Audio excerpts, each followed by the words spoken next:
Katie, very good to see you. Now, in the Times in September, you wrote, Philip Hammond needs to be radical. Tinkering around the edges won't do. So how do you think he did?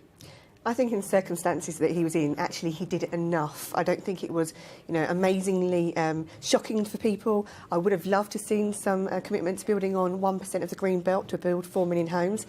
I think we're not quite there yet, but actually he did enough in terms of preserving his job, making sure Conservative MPs are willing to back him. You could feel the atmosphere in the chamber and around Parliament afterwards that people are thinking that Philip Hammond did the right thing. He's had a really good write-up apart from The Guardian and The Mirror, which you would expect to lob boulders at him. The press has been universally kind to him today. Because they're used to a very cautious Philip Hammond. They're used to a man who, if he has spending commitments, he always wants to match them with income coming in, and he broke that this time round.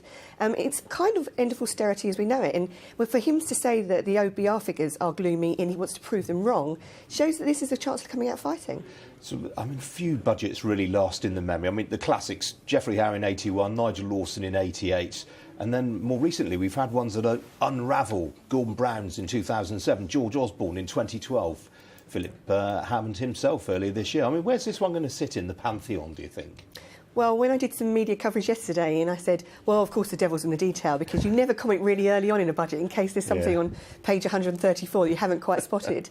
And actually, when we saw the first stamp duty kind of promise, I was cheering, jumping up and down in front of the TV saying, that's more like it, that's what Conservatives back. We are the party of home ownership, and we are telling young people there is a reason to come and vote for us.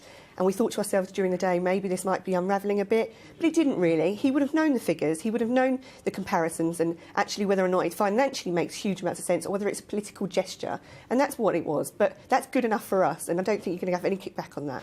Now, among those we've heard of today, Sir Michael Fallon spoke in the budget debate in the Commons this afternoon. First time we've heard from him since he resigned as Defence Secretary, of course. Among the things he was saying, he wanted the government to institute more tax breaks for companies offering wider share ownership. That's quite a radical policy that the Chancellor might consider, isn't it? It is, but it's about being the party of aspiration. It's showing that actually you can get on the ladder. We do want to help you with the helping hand up rather than handing down to people. And it's kind of a bit old-fashioned Tory values, actually, and showing people that there has to be a place for those who deserted the Conservatives at the last election because they felt that the party didn't represent those aspirational views anymore. And that young people were sitting there thinking, well, actually, I'm working really hard, I'm doing my best, and I'm not getting far in life. Wages are stagnating. So I think it's about going back to them and showing that we can be more than just that. All right, Katie Perrior, we can leave it there. It's great to see you. Come and see us again soon. Thank you. Thank you.